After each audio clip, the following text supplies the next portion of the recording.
Hey folks, this is Mike Tango Whiskey coming at you with my radio basics class for 68 percenters.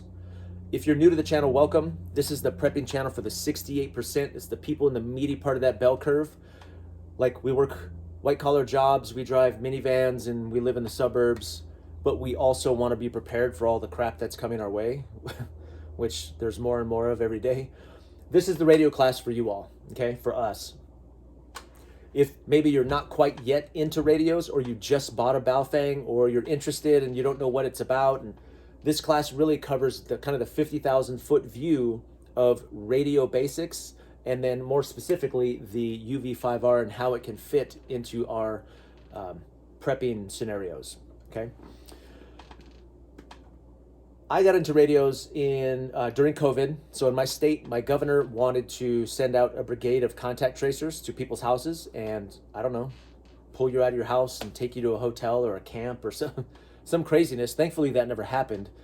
But I needed a way for my family to communicate with me and me to communicate with my family. And that's the setup that I've got with my various radios, and my kids and my family can reach me if I'm in town and vice versa. Okay.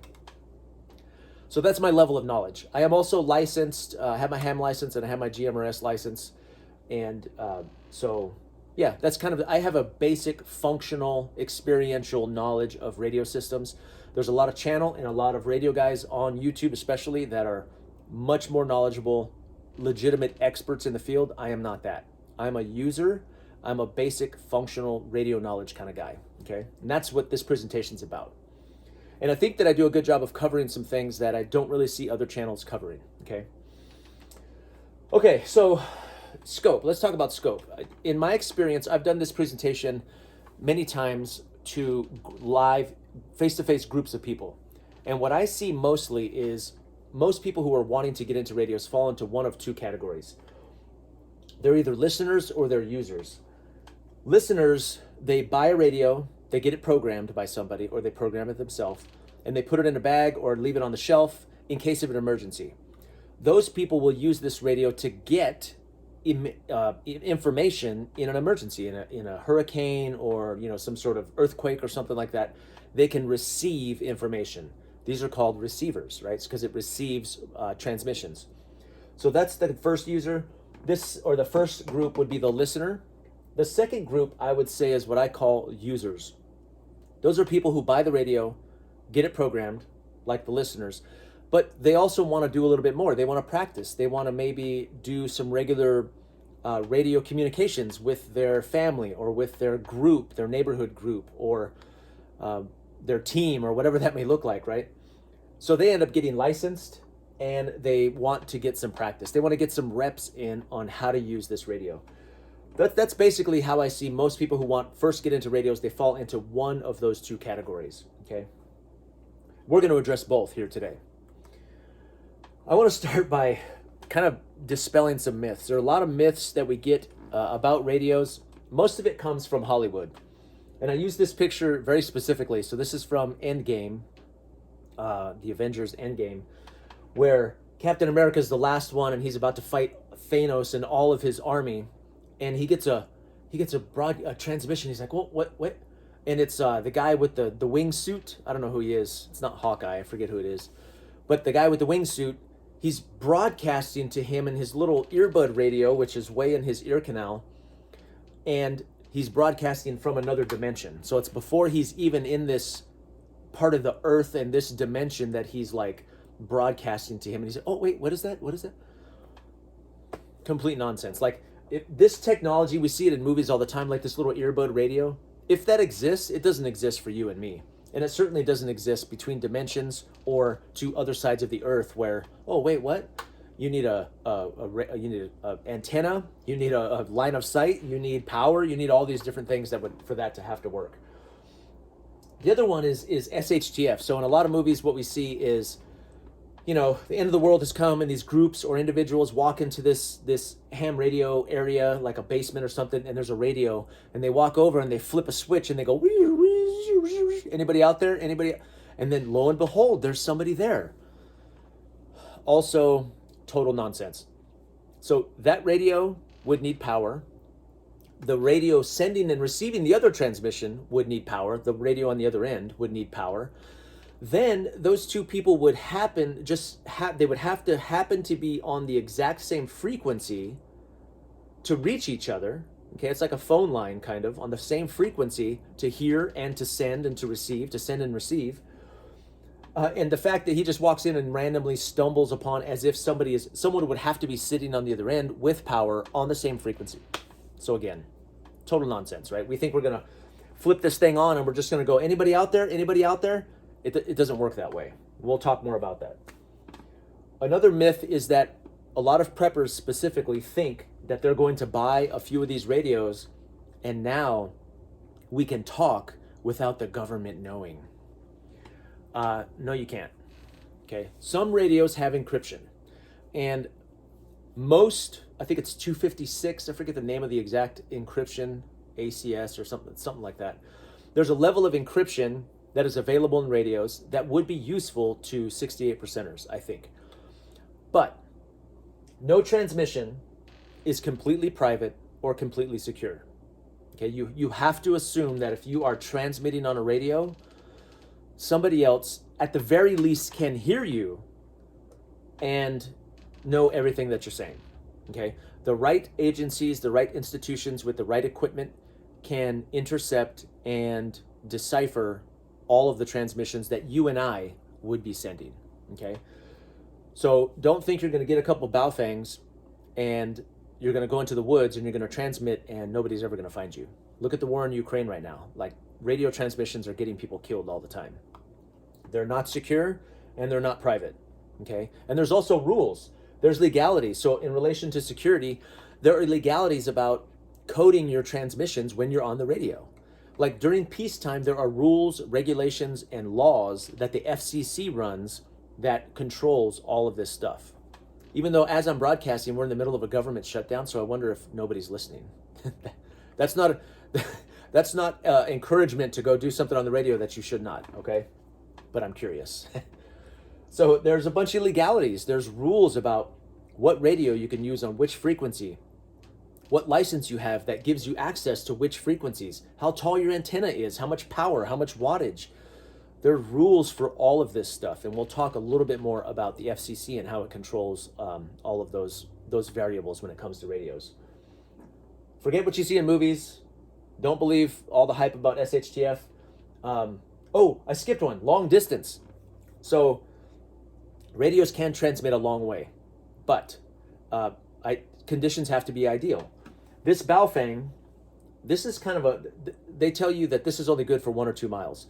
I have used a UV5R to transmit 108 miles. Now, I was on a mountaintop, 108 miles from another mountaintop, so we had line of sight, and we'll talk about that. But radio transmissions can travel very, very far. We get radio transmissions from space. There are people who use radios to communicate with the International Space Station, okay? Satellites. If ideal conditions are there and there's nothing blocking that transmissions can go, I think, forever. I don't think anything stops, unless something's stopping that wave, it will keep going. So there's a lot of myths about that too, both directions. Some of the bubble pack walkie-talkies we get, they go, it's 35 miles. If your buddy's in a canyon and you're in a canyon, it's 0 miles. If you're both on a mountaintop, maybe it's 100 miles. So it really depends on exactly the situation, okay? We'll talk a little bit about that. All right, let's talk about the FCC, the gatekeepers. The FCC controls every aspect of the radio in this country, the airwaves in this country, okay?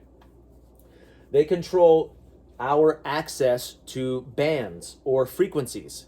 You can't just jump on that Baofeng and transmit on every frequency that's available on there. The FCC controls the radios that you're supposed to use. Technically, the UV5R is not the right type of, it's not an approved radio to use on some of these bands that we're going to talk about. Now, the FCC really doesn't enforce a lot of that. But there are rules. There's rules on how big the radio can be, how many watts, the size of the antenna, is it a detachable antenna, all these different things that they control. They control all of those things. They have standards for all those things. There's also etiquette. When you're on the radio, it's not the Wild West, except for CB. I think the CB is Wild West. I'm not on the I don't use CB, but I think truckers are still, I don't think the FCC cares at all about CB, but that's a guess on my part. Don't take that as gospel.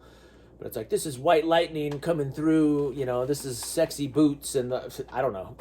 So, but on GMRS, on ham frequencies, there are rules about how you can speak, what you can talk about. Most frequencies, most channels don't talk about politics. They don't talk about religion. There's no cursing. It should be work and family safe. So if you get on there and you're just running off at the mouth, these guys will get you. This is like a radio club. These are what I call radio FUDs. Okay, they're all over the place. They're the ones primarily using all of these frequencies. They're the voices you'll hear on the channels over and over and over. And if you're on there goofing off and not following the rules, they have ways of finding you. And they often will find you. It's called a fox hunt. They can triangulate your position when you're broadcasting, and they can track you down. You can get in trouble. There's 3 basic bands that we're going to talk about. This is FRS, Family Radio Service, which is free. This is walkie-talkies. There's MERS, Multi-Use Radio Systems, Radio Service, which is there are 5 frequencies back from the business days that were converted to free, so you don't need a license to use FRS or MERS. And then we're going to talk about the GMRS band, which is General Mobile Radio Service, which you do need a license for, but it's cheap, and it's the best one, I think, to get. Okay, and there's no tests too for GMRS. So we're primarily going to focus on these 3 bands of frequencies. This is what it looks like. This is what FCC. Can you see my laser? No. This is what FCC control of the airwaves looks like. Every frequency is split and cut and bent. There's some frequencies that are just for cops. There's some frequencies set aside for military. There's frequencies set aside for marine, like boats and maritime. There's frequencies set aside for amateur bands. There's frequency. They control all of it. All of it is captured and regulated and structured. This is gross. If you go to a radio class and this is the first slide the guy puts on the screen, you should run, because the rest of the presentation is going to be very confusing. So I'm using this as a non-example because we're not going to go into this, okay? The only thing that you need to know from this slide is this. This is as complicated as we're going to get today, okay? There are bands and then there are frequencies. Frequencies are specific channels inside of bands, okay? A band is a set of frequencies. The frequencies are the specific channels inside of that band. When we say VHF and UHF, they have all these weird names.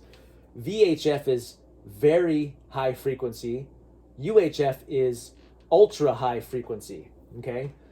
VHF is longer waves, greater distance. UHF is higher energy, shorter distance. So the way they name the frequency or the band is based on the size of that radio wave, okay? And the way the radio waves behave can have benefits in certain environments over others, i.e. the city, where there's a lot of obstructions, versus the woods, where there's not as many obstructions. So one band or one set of frequencies may be better in one environment versus another, okay? Now the Baofeng primarily operates on 2 sets of bands, 2 bands, where these frequencies are. And this is also where most ham and GMRS and FRS frequencies live, is inside of these 2 bands, VHF and UHF. Now, to confuse things further, sometimes we call VHF 2 meter, describing the size of the band, and sometimes we call UHF 70 centimeter, which also denotes the size of the wavelength, okay? The size of the wavelength, not the band. Now, within VHF or 2 meter, there are the frequencies 144 through 157 exist. In there, you have some ham frequencies and the MERS frequencies that we talked about earlier. UHF 70 centimeter covers 450 through 470. Inside of this band are the frequencies for FRS and for GMRS, okay?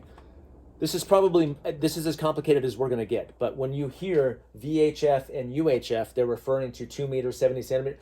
They're referring to the 2 bands where these radios primarily operate, okay? There are lots of other bands where other types of radios and other licenses get you access to, and it's bigger and better and more expensive, but we're going to focus on these two for the 68%, okay? This is what's called a ham shack. This is an example. This is probably $50,000 worth of radio equipment. There are people who have these setups in their basement. These are the FUDs. These are the gatekeepers. He's tracking like satellites and all kinds of other stuff. And it's a really cool hobby. And there are a lot of subsets within the radio hobby. But, you know, most of you are probably not going to get that complicated. You may get into handheld radios. You may get one in your car, in your house, or maybe even what's called man packs, which are mobile radios to carry in a backpack for like more like tactical comms and stuff like that. There's a lot of cool different areas you can go into from radio. This is very serious, okay? That's not us. We're not doing that today. What we're going to focus on are these three: walkie-talkies, HTs, okay, and mobiles. So this is what you see like at Walmart and, you know, Costco. They call these bubble packs or blister packs. These plastic cased radios, and there's two walkie-talkies. These radios operate on the FRS, the Family Radio Service frequencies. All walkie-talkies operate on those frequencies. There's 22 channels, and they're preset. You don't have to punch in the frequency. You just go channel 1, channel 2, channel 3. These are the ones that go bloop, has a little chirp at the beginning, maybe at Walmart. Businesses use these sometimes. Kids in the neighborhood, you'll hear them using these. People who hunt in the woods. So when you're driving around, and when I'm driving around with my car radio and I'm listening, I have it on scan, I'll run across sometimes some people chitter-chattering on walkie-talkies. These radios are small, not very powerful, 1 or 2 watts. They have set antennas, but they're for close communications where you have generally you have line of sight. You can see the other person. There's not a lot of obstructions. These are called, handheld radios are called HTs. And if I remember correctly, it's because it stands for hand talkie. Instead of walkie-talkie, it's hand talkie. So any handheld radio they refer to as HTs, and this category includes all of the Baofengs, all of the Baofeng radios. And there's other brands too that are great, Yaesu and Motorola, but those tend to be much more expensive. This UV5R, which we'll talk about in a second, you can still get for under 20 bucks. Okay, and there's a lot of variants that we'll talk about here in a second. This one is called a mobile radio. So 1 to 2 watts. Generally, HTs are in the 5 to 8 watt category. If you see one advertised for 10 watts, it's probably lying. They max out at about 8 watts.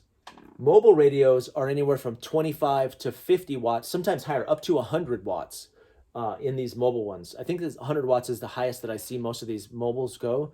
These are designed to go into vehicles. You can also use one of these as your base station, as your home station, which is what I do. So I just have a mobile radio hooked up to a power unit, and it goes to an antenna that I can broadcast from, okay? Now, more specifically about the Baofeng, there's a lot of different models. This is the basic UV5R right now on Amazon, 17 bucks or something, 16 bucks. What's great about this radio is it's kind of like a jailbroke cell phone. It's wide open. It accesses the frequencies that we talked about earlier, the UHF and the VHF, the 2 meter and the 70 centimeter. And you can program it yourself. You can punch it. And if it gets wet or destroyed or lost, who cares? It's 16 bucks. It's a very powerful, they may call them handy walkie-talkies. This is really a ham radio. It is a $16 ham radio that is relatively easy to use. It's cheap, it's portable. That's why they're so popular. This is the gateway drug to the radio world for sure. So that's a basic UV5R. They do make some other models. They come in different colors too. This one is the 8 watt version. This is the BFF8 HP. This is 5 watt and 8 watt. This one is, I think, 2 watt and 5 watt. So this one is 8 watts, a few more watts. It also has a more robust casing on it, and I put an extended battery on here. This is a good one. I like the BFF8s. You can get these for about $65 right now. Every once in a while, they go on sale for like $45. These are really great. Now, up until a couple years ago, before Baofeng started exploding, this was all they had. They had this one, and there's a couple other variants. This one is called the UV8-2, which I have. It's not nearly as popular, but I do like that one too. That's an 8 watt model as well. Now there's all kinds. What a lot of companies are doing is they're buying these Baofengs, they're changing the case on them, they're adding some accessories, telling you it's 10 watts, and then they're reselling them under a different name for more money. Don't fall for that. My recommendation is that you want to buy a Baofeng on Amazon, go to the Baofeng store. Go to the official Baofeng store. Don't take a chance on some of these aftermarket companies. There might be some good ones, but I've seen some people bring me their radios to program and they were junk because they got it from some secondary aftermarket company. I had this on, it's dead. This is a UV5RW, I think. It's one of the newer ones. You can see it's bigger, it's more robust, it's thicker, and it has a much better screen. This screen is really kind of hard to see. It's dull, it's hard to see in the dark. So they've improved that quite a bit with a bigger screen, bigger numbers, which helps for my older eyes. It's 50-year-old font for sure. But there's a lot of models that Baofeng is now making to tailor to the market, to us basically, because we're the ones buying these, right? And this is a really nice radio because it fits the hand a little bit better. Those UV5Rs are cool, but they're so tiny, they don't really fit in kit. Like when you have a chest rig or something like that to put this in, those little ones kind of get swallowed up. So these bigger models I really like because they're just a little bit more robust and they fit better in your hand. So I enjoy these a lot. But you buy what you want. You buy what fits your budget. There's nothing wrong with the good old UV5R. Also, the charging cable, not the charging cable, but the programming cable, if you do decide you want to get into programming your UV5R, get the programming cable from the Baofeng store as well. And you can get them in package deals now too. So, okay, more specifics about the UV5R. Remember, it's only on the 2 meter or 70 centimeter band. They do make a tri-band version of it that covers a third band of frequencies. I don't know what those frequencies are for. That's kind of cool because they may be less used. Maybe you'll get a little bit more privacy on there, like not as many people can hear that, but I don't know what other bands are in or what other frequencies are in that third band. But basically the Baofengs that come just the UV5R, 136 through 174, 400 through 520. And remember, this is where your ham, FRS, ham, and GMRS frequencies are all going to be inside of one of these two bands. It does have an FM radio function, which is kind of cool. You can turn the FM radio function on. I don't know if I can do it right now. I don't use it very often. Flashlight. I won't use that one. Maybe I'll see if I can transmit here in a bit. But anyway. They can program up to 128 channels. The basic UV5R is 1 watt on low, 5 watt on high.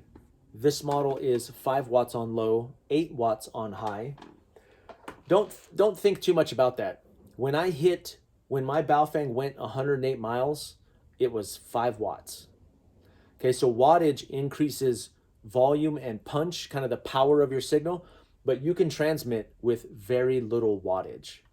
There's a whole field inside of radio called QRP where guys build these tiny little half-watt radios, these little 1-watt radios, and they go on mountaintops and see how far they can So wattage is good.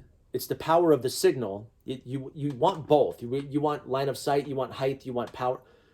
But it doesn't matter as much as guys think. They're like, oh, I have to have the 8 watt instead of the 5 watt. The difference between 5 and 8 watts is like, the difference between 25 and 50 watts is like, the difference between 50 and 100, that's quite a bit. But again, it doesn't mean your signal won't get through. It'll just be faint and weak.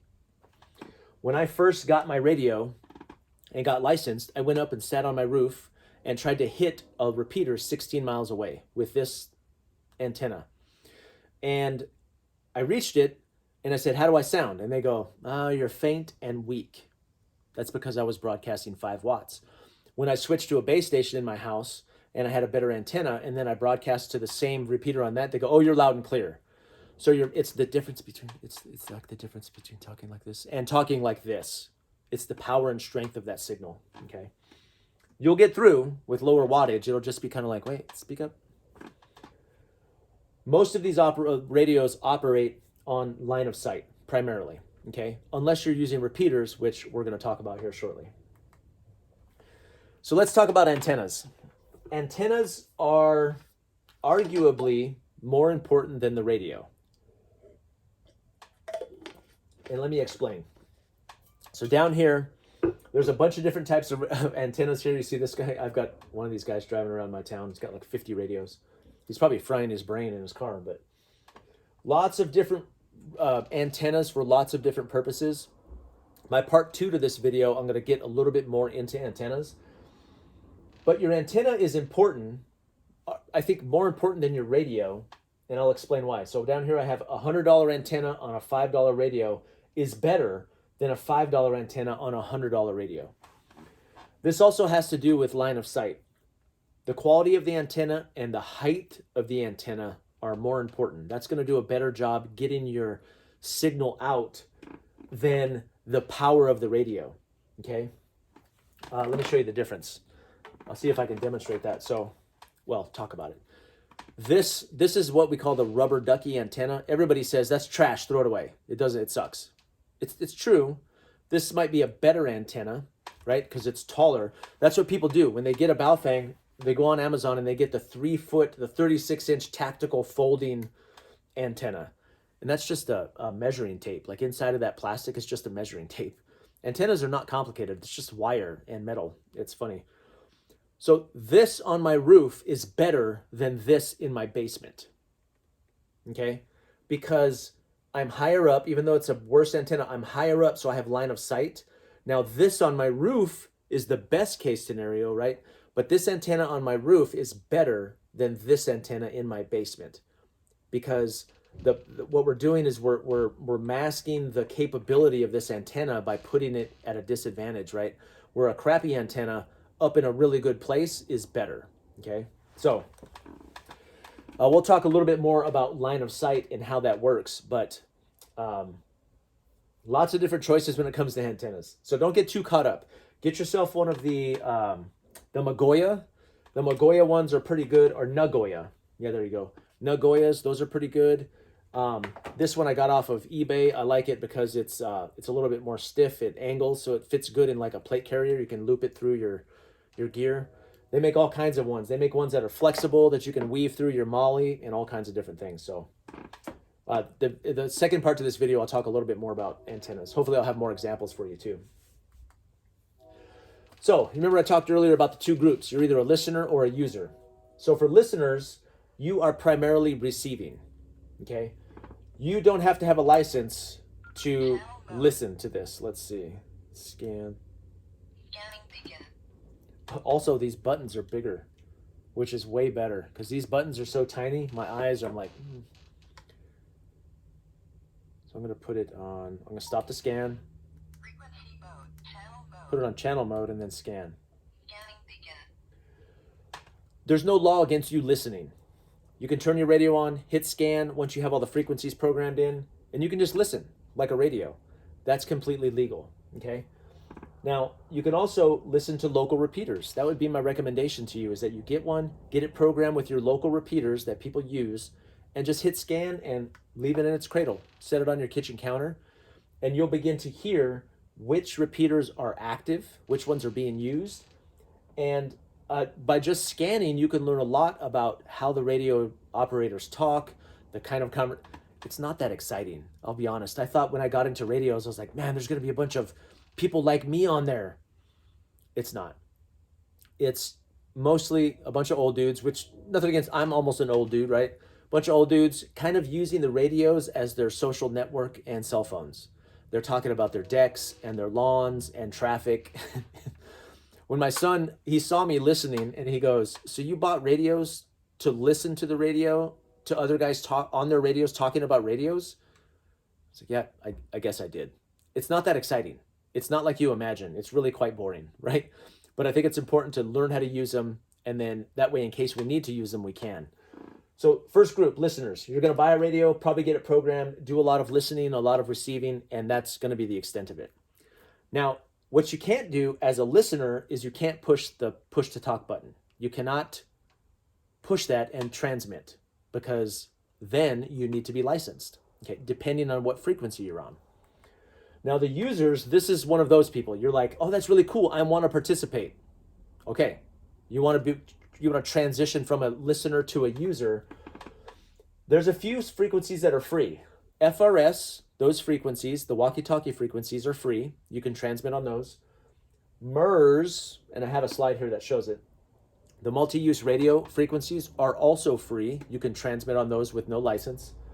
CB, I don't have a CB. You should get into CB. I think it's the Wild West. I think you can do whatever you want and nobody cares. So if you want to just stay free, even as a listener, you can mess around on these channels and these frequencies without a license and be fine, okay? But if you want to do more, if you want to use GMRS, if you want to transmit further, you want to get more into radio, maybe start listening to other states, people in other places, that kind of thing, other countries sometimes, get your GMRS license, okay?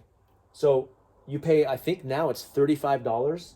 The FCC will assign you a call sign. They'll give you a call sign like WRQP, WRKP in Cincinnati. Like every TV station, every radio station has a call sign. Your local TV stations or whatever they may be, they all have call signs. And every ham radio operator and every GMRS operator has a call sign. You get two different call signs, one for ham, one for GMRS. There's no test for GMRS. I think it changed to $35. I'm going to use this radio as my pointer. It's good for 10 years. Your license is good for 10 years. And most importantly, it's good for your whole family. Anybody in your family can key up and transmit using your license. With ham radio, everybody who pushes that key, everybody who keys up to transmit must be licensed. So I can't put my son on there. So I can use my my call sign, and my kids can go 1, blah blah blah 1A or blah blah blah B or blah blah blah 1 or blah blah blah 2, blah blah. You can use it, or they can all use the same one. Nobody really cares. I've never heard of anybody getting in trouble for not properly. I don't think there's an official way to designate who in your family is using your call sign. They just use your call sign. So no test, $35. It's good for 10 years, and it's good for everybody. That's why GMRS is so attractive, okay?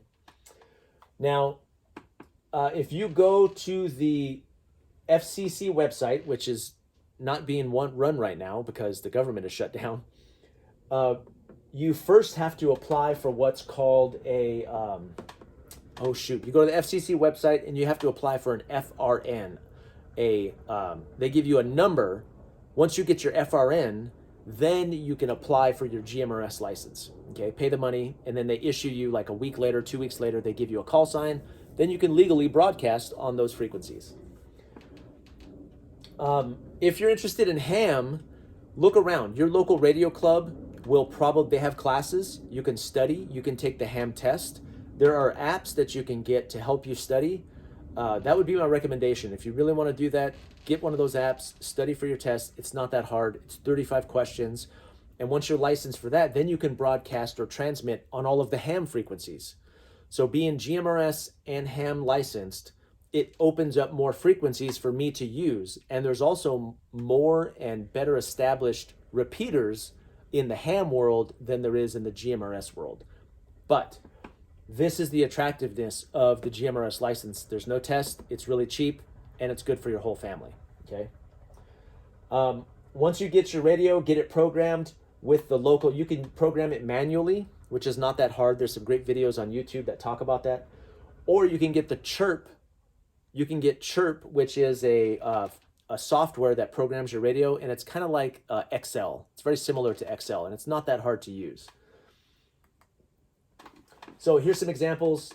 If you want to transmit, right, you would be doing it probably on one of these frequencies. This is the FRS and GMRS frequencies. These are just GMRS right here. These are the same everywhere. They're the same all the different places. All of these are channel 1, channel 2, channel 22, all that kind of stuff. These are the MERS frequencies, the MRS, so the old business frequencies. MERS 1, MERS 2, MERS 3, blue dot, green dot. I don't know why they call them that. But these are fun to use too, and there are some businesses that still use these. And what's really fun is when you start to find frequencies that other people are using. I found my local school bus frequency. That's a blast. In the mornings, you listen to those school bus drivers talk about the kids. It's really fun. Another one, when I go to my local Walmart, they use one of these MERS frequencies. Yeah, I think it's a MERS frequency that they use. And I'll sit in the parking lot and I can hear all the employees talking to each other. So that's pretty fun too. But FRS, MERS, GMRS, and then we'll talk more about simplex versus duplex because that's kind of an important concept to know. Okay, so here we go. When you're transmitting, it's either going to be simplex or duplex. Think about simplex as a one-lane road. There's one lane of traffic. Duplex is 2 lanes of traffic, okay? Simplex, walkie-talkies use simplex. When I transmit to you, it's like the game of telephone. You know the cups with the string in between? Hey, how are you doing? That travels on that one string, and then when you say something back, it comes along the same string. That's simplex. Duplex is when you add a repeater to the mix, because when you transmit, you're transmitting on one frequency and then you're receiving on a different frequency. So it's 2 lanes of traffic, okay? Simplex versus duplex. One way, or same lane, one lane of traffic, 2 lanes of traffic. That involves a repeater, okay? Okay, arguably this is the most important slide in the whole presentation that I don't hear anybody talking about very much. Line of sight. Line of sight is king. All of this talk about what radio, what antenna, how many watts, how blah, blah, blah, blah, blah, blah, what brand, all that. What is king is line of sight. If you can get line of sight, you probably can get your transmission through, okay? Let me see. I don't think I have it. Do I have it still? If you can get, oh shoot, I don't have it. I don't know what I did with it. I think I put it in a kit somewhere. So I have a roll-up antenna that I bought on eBay that you can hook up to your radio and you can throw it up into a tree. So you can instantly get line of sight, right? So if you're on a mountaintop and you can see the place where you're transmitting, you have line of sight.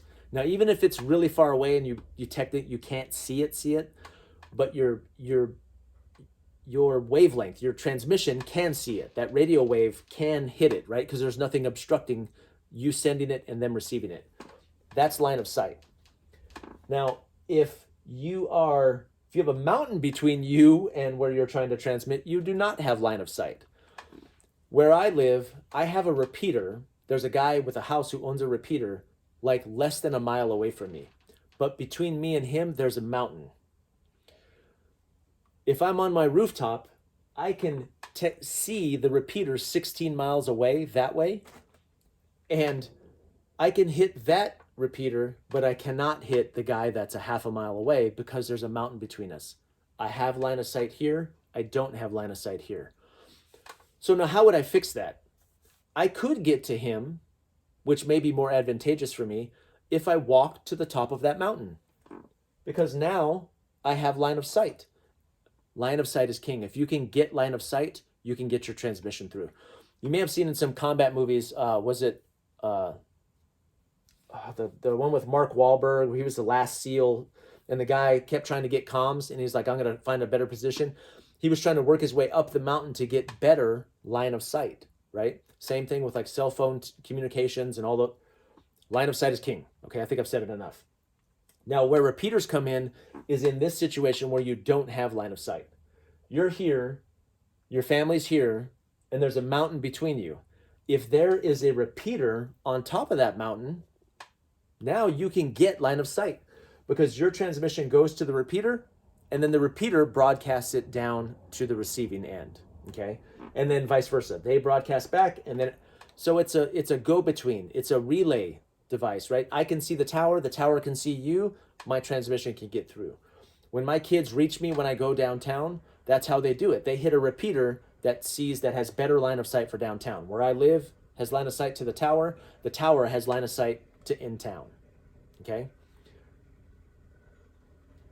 If you can get that, you're gonna get through, okay? Now, once we get into repeaters, there's ways to find all the repeaters in your area, okay? This first one is repeaterbook.com. This website has all of the ham repeaters in your area, okay? You can find a listing of all of those frequencies. It has all the PL tones and all the information you need to get into that repeater, okay, if you're licensed. Then for the GMRS repeaters, because they're different, the towers that do GMRS, I'm pretty sure don't ever do ham. It's either ham or it's GMRS. The GMRS repeaters can be found at mygmrs.com. You can find a map of your area. I think I have a map here, and it'll show you where all of the towers are in your area, okay? So remember, simplex is pretty easy. Simplex is I find a frequency, I transmit on that frequency, you transmit back if you're on the same frequency. Duplex, where we use a repeater, is a little bit more complicated. You need 3 things to get into a repeater, to hit a repeater, okay? You need the frequency or the channel, the offset, because the offset determines where the other lane of traffic is, right? So I transmit on, 446.000. I transmit on there, and then I come back, the transmission comes back on 446.500. So my offset is -5, where I drop down half a frequency to receive. So you have to know both numbers, right? That's the offset. And then something called the tone or the PL tone. This is kind of like the secret code to get into that repeater. Every repeater has a different PL tone. There's like 100 and something of them, and you can program that in. If they're public, if you go to these maps and they're public, it will tell you what the tone is. Some of them are private, and you don't know the tone, and you can't use that repeater unless you contact the owner and ask permission to use that repeater, okay? Here's a map. Where's this a map of? This is Boise and Meridian. So this is, I don't know if you can see that really well. It's kind of messy, but on this map, we've got 1, 2, 3, 4 repeaters, and there's 2 more down here. So these are all GMRS repeaters, and it tells you the name of that repeater. It has the frequency that it's on. If you click on it, it will tell you who owns it, the call sign of the person who owns it. It will also tell you what the tone and the offset is if it's a public repeater. If not, you can message the owner and say, hey, can I have access to your repeater to use for family communications or whatever? You can do that too, okay? But you find this in mygmrs.com, and they have a real good interactive map where you can zoom in on your area and find out exactly where the towers are and get that information if you want to program them into your radio. Okay, so let's assume you're a user. You've moved from being a listener to a user. Now you've got your radios. You bought your radios. You've got them programmed. You're listening. Now you want to get some reps. You want to start using. You want to legally hit that PTT button, right? You want to be legal when you do it. My recommendation is to start practicing and testing your gear. You don't know what works and what doesn't until you go somewhere and push that button, right? I don't know if I can hit that repeater from where I'm at unless I try it. Now, there are ways to know if you hit the repeater. Let me see here. I'm going to see if I can hit this repeater. So this is a local repeater, a GMRS repeater. I'm going to see if I can hit it with this antenna from inside my garage. Let's see. Barely hit that. So I push the button, and the green means you hit the tower. Sometimes it'll respond back to you. When you hit a repeater, it will speak to you. It'll either be a Morse code back, or it'll identify itself with its call sign. Nope. 9. Barely. So it didn't open it up, but I hit that one. 1, 0.